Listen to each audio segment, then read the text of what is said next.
Yes class, तो आज हम इस क्लास में पढ़ेंगे फॉरवर्ड एंड बैकवर्ड काउंटिंग।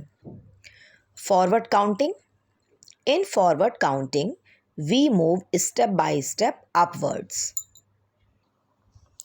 जैसे कि ये देखिए, ये एक रैबिट है, ठीक है, और ये स्टेयर्स पे चढ़ रहा है।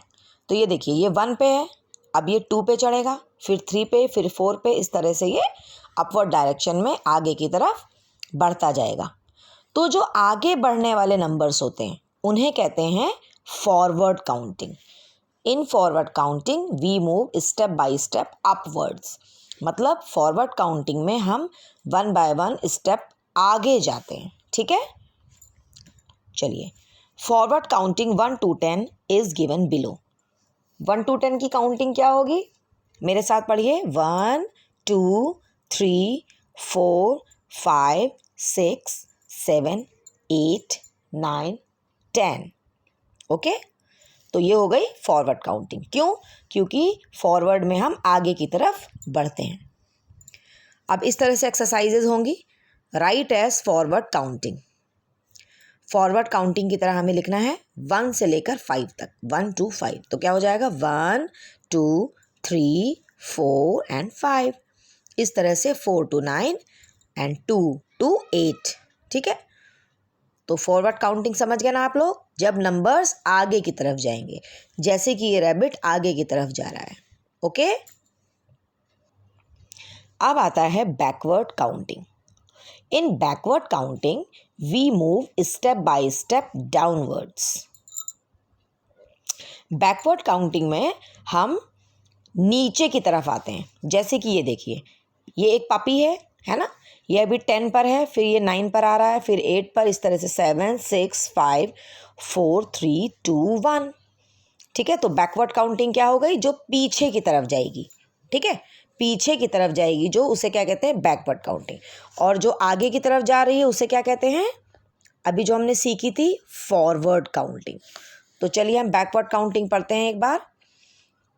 इन backward counting 10 to 1 is given below.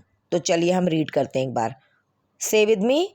10 9 8 7 6 5 4 3 2 and 1। Okay, चलिए अब इस तरह से हम एक्सरसाइजेस करेंगे। Write as backward counting. Backward counting हमें लिखनी है, 7 से स्टार्ट करना है और 4 तक जाना है। तो 7, उसके पहले 6, उसके पहले 5, उसके पहले 4। तो हमें 4 तक रुक जाना है। इस बात का बहुत अच्छे से ध्यान देना है कि हमें कौन से नंबर से लेकर कौन से नंबर तक जाना है।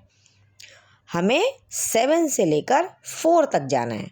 बहुत से बच्चे क्या करते हैं, 7 6 5 4 फिर आगे बढ़ जाते हैं, 3 2 1। वो ये ध्यान नहीं देते हैं कि हमें कौन से नंबर तक जाना है, ठीक है। अब 9 से शुरू करना है और हमें 5 तक जाना है। चलिए स्टार्ट करिए। 9 8 7 6 5। अब अगर आपने और आगे बोल दिया 4 3 2, तो वो आपका गलत हो जाएगा, बिकॉज हमें 5 तक जाना है। 9 से स्टार्ट करके 5 तक जाना है।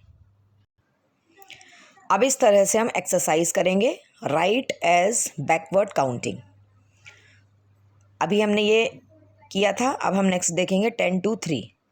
तो 10 से लेकर हमें 3 तक जाना है, ठीक है। अभी मैंने बोला था कि आपको ये ध्यान रखना है कि आपको कौन से नंबर से लेकर कौन से नंबर तक जाना है।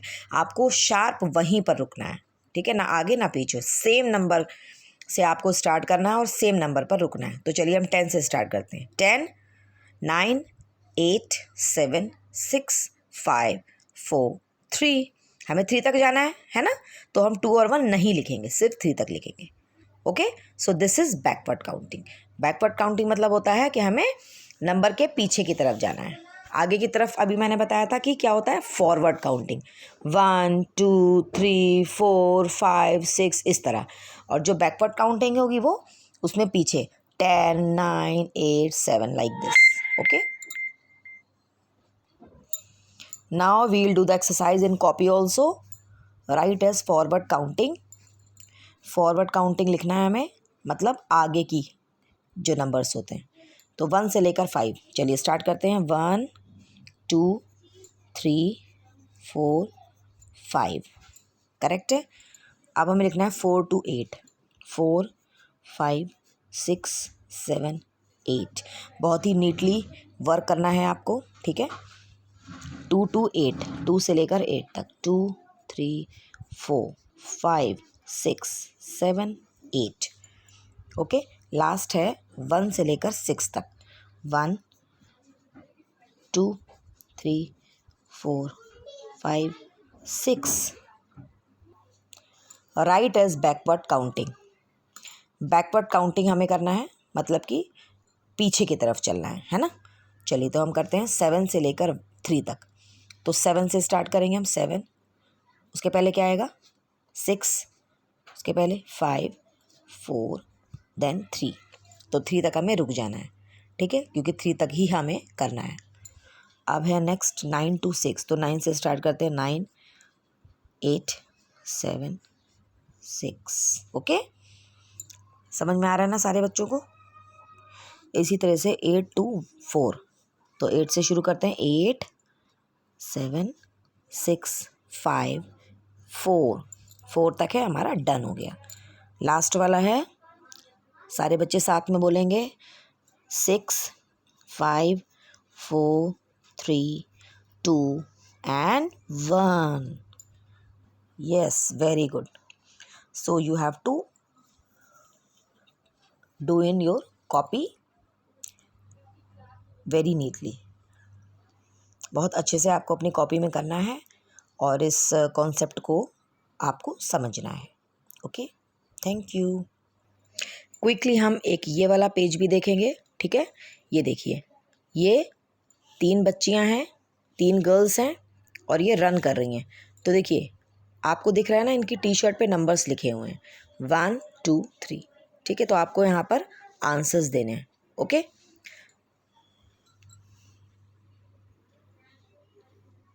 Comes after 1, comes after 1, after का मतलब क्या होता है, बाद में।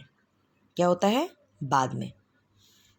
तो 1 के बाद क्या आता है, तो बताइए इसमें से देखकर। 1 के बाद क्या आया, क्या आया, 2 आया, वेरी गुड।